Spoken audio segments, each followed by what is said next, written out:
আসসালামু আলাইকুম রহমতুল্লাহি ওবরাকাতুহু। আলহামদুলিল্লাহ ওয়াসসালাতু ওয়াসসালামু আলা নবিয়্যিল্লাহ। সম্মানিত দর্শক, শ্রোতা ভাই বোন, আজ আপনাদের সম্মুখে অত্যন্ত একটি গুরুত্বপূর্ণ বিষয় নিয়ে হাজির হয়েছি। বিষয়টি হলো 2025 সালে পবিত্র লাইলাতুল কদর কত তারিখে এবং কোন দিন অনুষ্ঠিত হবে, এ বিষয়ে অতি সংক্ষেপে আলোচনা করার চেষ্টা করব। ওমা তৌফিক ইল্লা বিল্লাহ। পবিত্র মাহে রমজানে আমরা অনেকেই জানি যে লাইলাতুল কদর নামক একটি রাত্র রয়েছে, যে রাত্রটি অত্যন্ত ফজিলত এবং মর্যাদার দিক থেকে সকল রাত্রের সেরা। আল্লাহ তাআলা পৃথিবীতে যত রাত্র দান করেছেন তার মধ্যে সর্বশ্রেষ্ঠ রাত্রি হলো লাইলাতুল কদরের রাত্র। তো মাহে রমজান আসলে অনেকেই লাইলাতুল কদর সম্পর্কে বিভিন্ন প্রশ্ন করে থাকেন আমাদের কাছে, যে এই পবিত্র রাত্রটি কোন তারিখে রমজানে অনুষ্ঠিত হতে পারে। মূলত লাইলাতুল কদর শব্দটি এমন একটি শব্দ যেখানে এর অর্থ অনেক ব্যাপক রয়েছে। লাইলুন শব্দের অর্থ হলো রাত, আর কদর শব্দের অর্থ হলো ভাগ্য, সম্মানিত, মহিমান্বিত, মর্যাদা সম্পন্ন, অনেক এর অর্থ রয়েছে। মূলত এই রাত্রে বান্দার সমস্ত কিছুই কল্যাণ অকল্যাণ লিখিত হয়, বান্দার তাকদির লিখিত হয়। এ রাত্রে বান্দার জন্য সকল কিছু ফয়সালা হয়ে থাকে। আর এই রাত্রটি এমন একটি রাত্র যে রাত্রে আল্লাহ তাআলা পবিত্র কোরআনুল কারীম নাজিল করেছেন। এ সম্পর্কে আল্লাহ তাআলা স্বয়ং নিজে বলেছেন, সূরাতুল কদর নামক একটি সূরা আল্লাহ তাআলা নাজিল করে দুনিয়ার মানুষদেরকে আল্লাহ তাআলা উৎসাহ দিয়েছেন, সাহস জুগিয়েছেন, যাতে করে দুনিয়ার বিশেষ করে উম্মতে মুহাম্মাদিরা হতাশাগ্রস্ত না হয়ে যায়, যেন এই রাত্রের অনুসন্ধান করে। আল্লাহ তাআলা নিজে বলেছেন, ইন্না আনজালনাহু ফি লাইলাতিল কদর, নিশ্চয়ই আমি আল্লাহ তাআলা এই মহাগ্রন্থ আল কোরআন লাইলাতুল কদরে নাজিল করেছি। সুতরাং এই লাইলাতুল কদরের রাত্রে আল্লাহ তাআলা আমাদেরকে কোরআন দান করেছেন, মহাগ্রন্থ কোরআন মাজিদ আমরা পেয়েছি।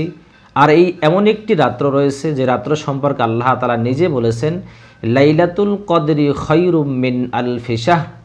হে রাসূল, আপনি কি জানেন যে লাইলাতুল কদর যে এমন একটি রাত রয়েছে যে রাত্রে ইবাদাত করলে, আমল করলে বান্দার আমল নামায় হাজার মাস অপেক্ষা ইবাদাত করলে, আমল করলে যেই পরিমাণ সওয়াব হয় সেই পরিমাণ নেকি তার এক রাত্রের আমলে আল্লাহ তাআলা দান করে দিবেন। সুবহানাল্লাহ! কত ফজিলতপূর্ণ কথা, কত বরকতপূর্ণ কথা একটি রাত্রের মধ্যে রয়েছে। তো আমরা সে রাত্রটি কখন তালাশ করব বা কোন দিকে গিয়ে আমরা সে রাত্রটি পেতে পারি? রমজানের শেষের দিকে নাকি রমজানের মধ্যমের দিকে? মূলত হাদিসের মধ্যে লাইলাতুল কদর সম্পর্কে যত হাদিস আমরা পেয়ে থাকি, সহিহ বুখারী, মুসলিম, তিরমিজি, অসংখ্য হাদিসের কিতাবে লাইলাতুল কদর সম্পর্কে অসংখ্য হাদিস রয়েছে। তবে মা আয়েশা সিদ্দিকা রাদিয়াল্লাহু তাআলা আনহা থেকে বর্ণিত আছে, সহিহ বুখারীর 2017 নম্বর হাদিস, আম্মাজান আয়েশা সিদ্দিকা রাদিয়াল্লাহু তাআলা আনহা থেকে বর্ণিত, আল্লাহ রাসূল সাল্লাল্লাহু আলাইহি সাল্লাম বলেন, তাহাররাউ লাইলাতুল কদরি ফিল বিত্রি মিনাল আশরিল আওয়াখির মিন রমাদান। আল্লাহ রাসূল সাল্লাল্লাহু আলাইহি ওয়াসাল্লাম বলেন যে তোমরা লাইলাতুল কদরের রাত্র অনুসন্ধান করো রমজানের শেষ দশকের বেজোর রাত্রে। কথাটা আমি আবারও বলতেছি, আল্লাহ রাসূল সাল্লাল্লাহু আলাইহি ওয়াসাল্লাম বলেছেন যে তোমরা পবিত্র লাইলাতুল কদর বা শবে কদরের রাত্র অনুসন্ধান করো রমজানের শেষ দশকের বেজোর রাত্রে, অর্থাৎ 21 রমজান থেকে শুরু করে 30 রমজান পর্যন্ত এর মধ্যে যে বেজোর রাত্রগুলি রয়েছে তোমরা সে রাত্রের মধ্যেই অনুসন্ধান করো। যেমন এখানে 21তম রমজানের রাত্র রয়েছে বেজোর রাত্র, এবং 23 রমজান বেজোর রাত্র রয়েছে, 25 রমজান বেজোর রাত্র রয়েছে, 27 রমজান বেজোর রাত্র রয়েছে, এবং সর্বশেষ 29 রমজান বেজোর রাত্রি রয়েছে। অর্থাৎ শেষ দশকের যে 5টি বেজোর রাত্র রয়েছে, 21 রমজান, 23 রমজান, 25 রমজান, 27 রমজান এবং 29 রমজান, তোমরা এই বেজোর রাত্রে অনুসন্ধান করো। মূলত লাইলাতুল কদর যে 21 রাত্রি হবে এমনভাবে নির্দিষ্ট করে কোন স্কলার এখন পর্যন্ত বলতে পারেন নাই। আল্লাহ রাসূল সাল্লাল্লাহু আলাইহি ওয়াসাল্লামকে পবিত্র লাইলাতুল কদর সম্পর্কে আল্লাহ তাআলা জানিয়েছিলেন।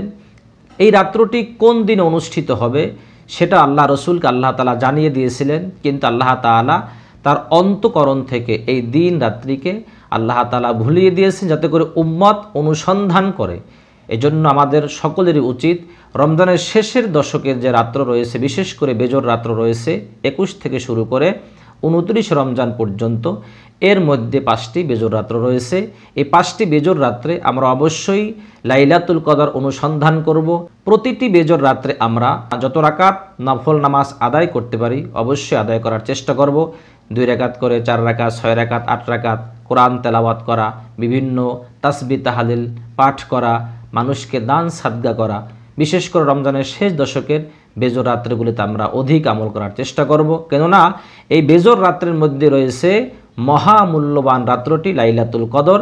আর যেই রাত্রে আপনি 2 রাকাত নফল নামাজ আদায় করলে আপনার আমল নামায় 83 বছর 4 মাসেরও বেশি একটানা নফল নামাজ পড়লে যেই পরিমাণ সওয়াব হয়, আল্লাহ তাআলা ওই পরিমাণ নেকি আপনার আমল নামায় দান করিবেন। এজন্য আমরা অবশ্যই রমজানের শেষের দশকের বেজর রাত্রগুলি বেশি বেশি নফল আমল করার চেষ্টা করি, হেলায় হেলায় না কেটে দেই। আল্লাহ তাআলা আমাদের সকলকে সঠিক বুঝ দান করুন। আল্লাহ তাআলা আমাদের সকলকে পবিত্র লাইলাতুল কদর, বিশেষ করে রমজানের শেষ দশকের বেজর রাত্রিগুলি 21, 23, 25, 27, 29 যে রাত্র রয়েছে, এই রাত্রিগুলিতে অধিক পরিমাণে নফল আমল করার চেষ্টা করি। আল্লাহ তাআলা আমাদের সকলকে নেক হায়াত দান করুন, সুস্থতার নিয়ামত দান করুন, অধিক পরিমাণে নেক আমল করার তৌফিক দান করেন। ওমা তৌফিকি ইল্লা বিল্লাহ। আসসালামু আলাইকুম ওয়া রাহমাতুল্লাহি ওয়া বারাকাতুহু।